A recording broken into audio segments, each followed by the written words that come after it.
Bonjour à tous, aujourd'hui je vais vous expliquer comment extraire très facilement les membres d'un groupe Facebook et retrouver leur email professionnel. Alors beaucoup de gens pensent par erreur qu'on ne peut pas prospecter en B2B via Facebook, c'est faux et archi faux et je vais vous expliquer du coup comment procéder. Alors pour cela, vous avez bien sûr besoin d'un compte Facebook, ça c'est la base, d'utiliser l'outil que vous voyez à l'écran qui s'appelle Grouply, qui est en fait une extension Chrome que vous voyez ici matérialisée par un petit carré avec un G à l'intérieur qui vous permet, comme l'écran l'indique, d'extraire les membres d'un groupe Facebook. Vous avez également besoin d'utiliser un Google Spreadsheet, donc dans la suite Google, qui est l'équivalent de Excel en ligne produit par Google, et également de cet outil qui s'appelle hunter.io.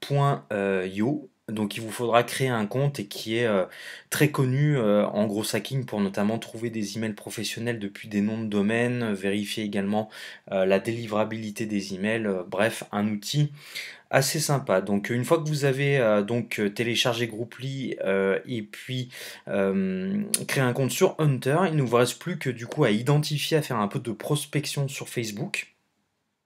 Alors attention, pour que Grouply fonctionne, il faut absolument que vous changiez vos paramètres de langage dans Facebook et que vous indiquiez que votre Facebook soit en anglais, mais en anglais US et non pas UK. Donc une fois ce petit paramètre changé, admettons par exemple que vous vouliez trouver les membres d'un groupe de paddle. Donc par exemple le groupe de paddle du tennis club de Lyon 5 avec 193 membres.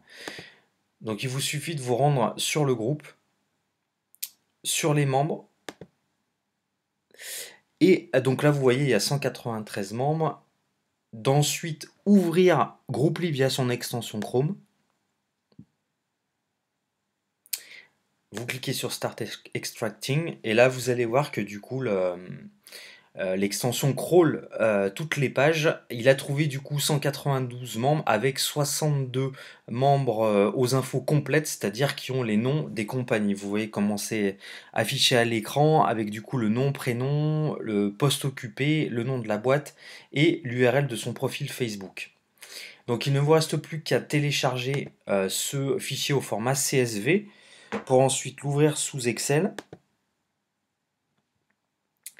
Donc là, vous voyez que par défaut, mon affichage est particulièrement moche, donc peut-être qu'il faudra faire une petite remise en page par le biais de la conversion de données. Donc en l'occurrence par les points-virgules pour du coup avoir les colonnes bien distinctes et du coup de sélectionner ceux qui nous intéressent, en l'occurrence le prénom, le nom, le poste et le nom de la société.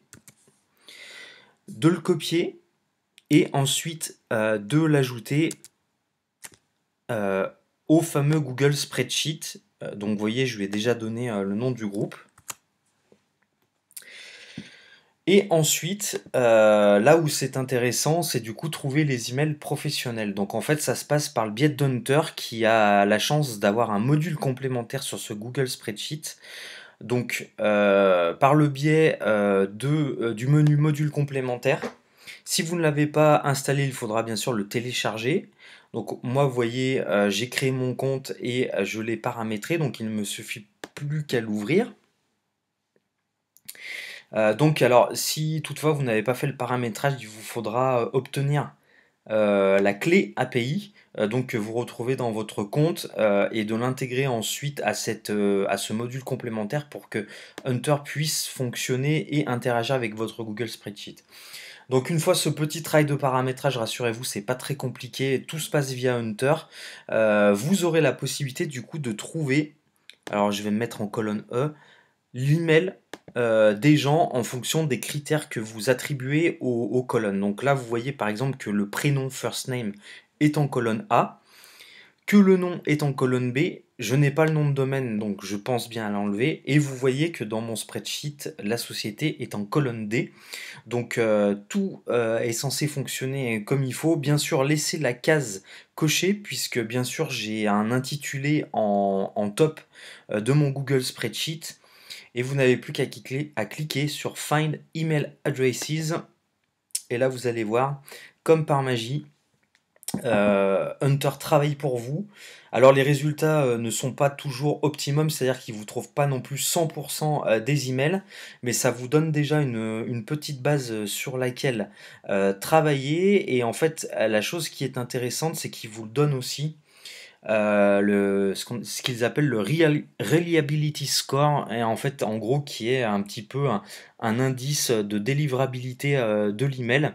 Donc là, vous voyez par exemple que sur un email qui a un score de 93, vous savez qu'il a de fortes chances d'aboutir. En l'occurrence, celui-ci, par contre, qui est à 48, il y aura un petit peu plus de difficultés. Donc, pensez aussi à nettoyer cette base de données. Et une fois que le Hunter aura fini de travailler, donc là, vous voyez, il m'en a pas trouvé beaucoup, mais ça peut permettre de donner une base tout en sachant que plus vous avez de membres à extraire, plus vous avez de possibilités d'avoir des emails. Donc après, libre à vous de les solliciter par email ou de les intégrer dans des custom audiences Facebook. Bref, c'est véritablement à vous de jouer. J'espère en tout cas que ce tutoriel vous aura été utile et je vous dis à très bientôt sur ma chaîne YouTube pour un nouveau tutoriel en gros hacking. Ciao tout le monde.